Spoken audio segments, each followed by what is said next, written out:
Now, back in the late 70s and early 80s, all the manufacturers seemed to be interested in was lowering the ET at a quarter mile. Drag racing was for sure in its heyday. Maybe it still is, I don't know. But the bike of choice, the engine of choice, was always this big Suzuki, the big block Suzuki. And I know firsthand all about that. And by the way, if you want to watch this in 4K, just adjust your device accordingly. Now, this is slated to be a super, super hot day. So we've decided I want to get out on the open road as early as possible, get back early. Karen wants me to do a little harvest for her before I go. We have to feed the fish and move the motorcycles around. Every day is the same here. It's almost like Groundhog Day until you get out on the open road. And every day here on the farm, it seems to start off pretty much the same. You get your exercise. You start getting your exercise. Get the bikes moved around. Figure out where you're going to put them. And it's always something. When you have a lot of bikes in a small garage, everybody knows about it. And I always do a pre-flight. I always suggest other people pre-flight the bike, especially if you're going to ride in a group and your flat tire or your problem is going to become everybody's problem by the end of the day. And I've seen that both ways, where I'm the problem and I'm the problem solver. But I do like to ride a clean bike. Last time we rode this, it was a little bit of rain out and a little bit of mud in the streets. I did want to get it cleaned up. But I wanted to, the big part of this video, after I feed the fish and we get out on the open road, I wanted to give you a couple of thoughts about my experience in the late 70s, early 80s. I really was interested in drag racing. And a lot of the time I spent at Island Dragway and other places, I thought it was great. I really enjoyed it. And at the time, it filled a big niche in my life. I was really interested in going faster in the drag strip. And Kenny Augustine did a lot of work on my engines. And I learned a lot from the late Kenny Augustine, of course. And drag racing was late 70s, early 80s, just as cool as it could be. Right now, it's all about the farm and about harvesting all the stuff up.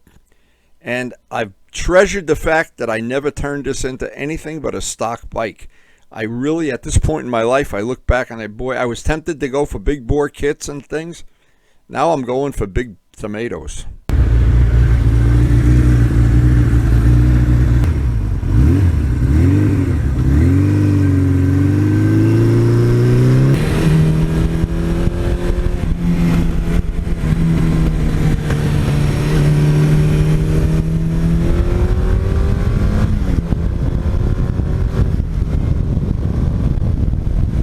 When I started drag racing, Kenny Augustine was pretty good friend at the time. In fact, he lived in my rental property.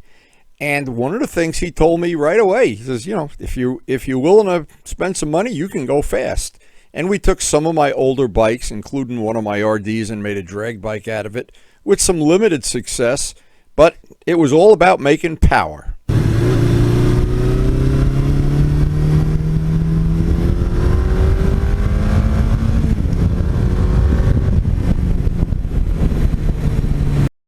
And when I got the first big Suzuki, the 1000cc one that I had just before this, I was tempted. I was thinking, wow, you know, they make so many accessories, 4-into-1 kits. They make big bore kits. Everybody was making things for the 1000 and the 1100 Suzuki, and I was so tempted to do it. And I don't know why. Maybe because I was a coward at the time. Maybe I still am.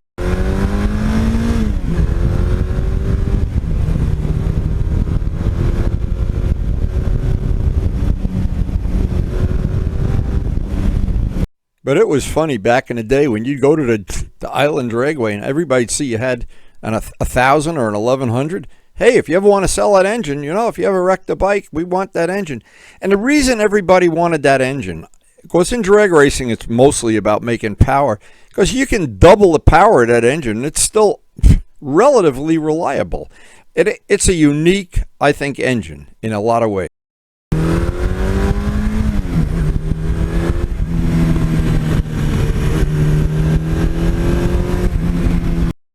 And some of the other so-called super bikes of the era, you never saw them at the drag strip. I never saw a CBX drag bike in the many years I was drag racing. But Suzuki's everywhere, thousands, and of course the 1100, and they just seem to be the engine of choice when you wanted to make a tremendous amount of power and you were willing to put clutches in every so often.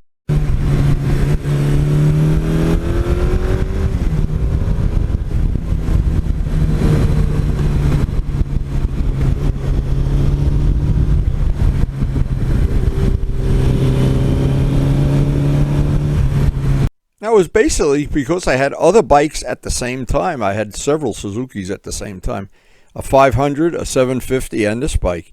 And that I shied away from ever wanting to work on this as a race bike. I wanted to keep this as a total street bike.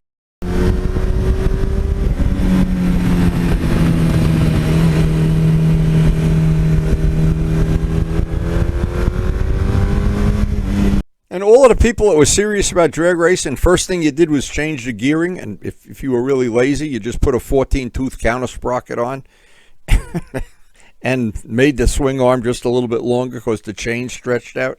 And you were pretty much good to go as long as you had plenty of clutch plates and you were willing to do the maintenance that goes along with any racing.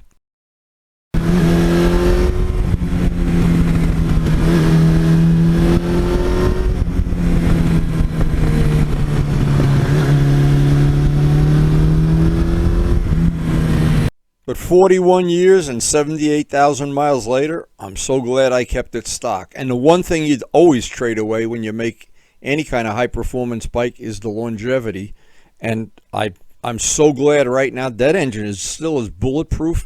To me, it's like a new engine. And the beautiful throttle control. And as soon as you lose the airbox in the exhaust, you got nothing but headaches with this motor.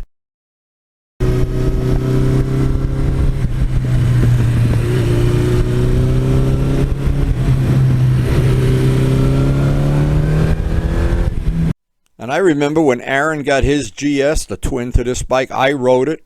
And then I rode mine was totally stock with the stock exhaust. I just thought mine took the gas so much better.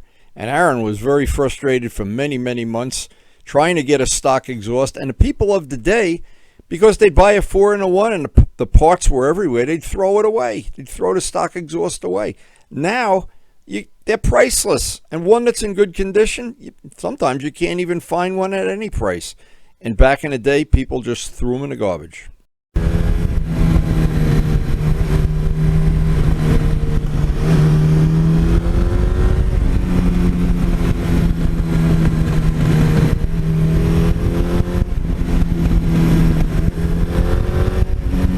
And I always thought one of the special things about this bike, the styling for the years 82 and 83 was exceptional. It was like the BMW 90S. It just, something about it looked real nice and it stood the test of time. And again, I'm so glad, in my case, I'm so glad I kept it basically stock.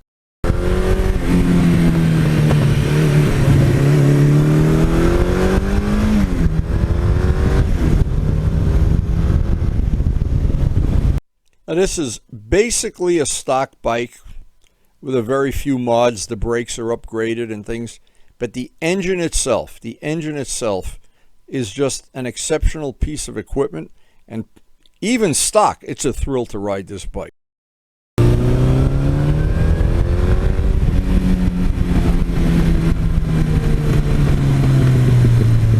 And so many things about this bike are really good. The seat is wonderful. The upright riding position, I love where the instruments mount. You can see them. The brakes were serviceable anyway, and they're even better after I upgraded them. But it's always about the motor. And it's still, even to this day, people that are serious about drag racing, that's a good motor to start with if you have a choice.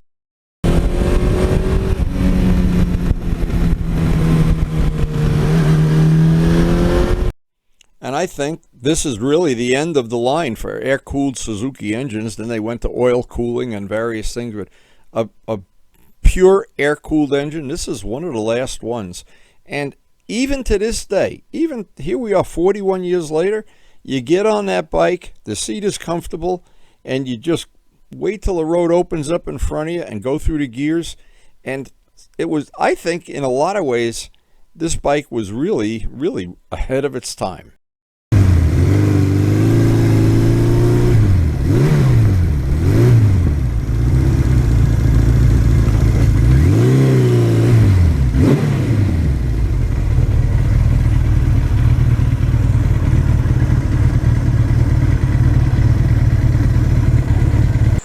Now once again, that 41-year-old engine, just, I don't know what there is about that engine. It's just smooth.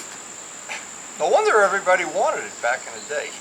Anyway, I wonder how many guys, I'm just curious, I wonder how many guys took a GS and made a drag bike out of it, and when they were all done, they wished they had the stock bike back. Glad I'm not one of them. So for me, with my humble bike collection, I try to collect one bike from every 10-year period. And I always think this is or was one of the first super bikes. Maybe I'm wrong. But as every 10-year period, the bikes got different, more complicated, and certainly more expensive. This was really, to me, the last of the basic air-cooled bikes that had an upright riding position, that had good gas mileage, that were easy to change the plugs on. So many things to like about it, but again, the biggest thing I like about it is that engine.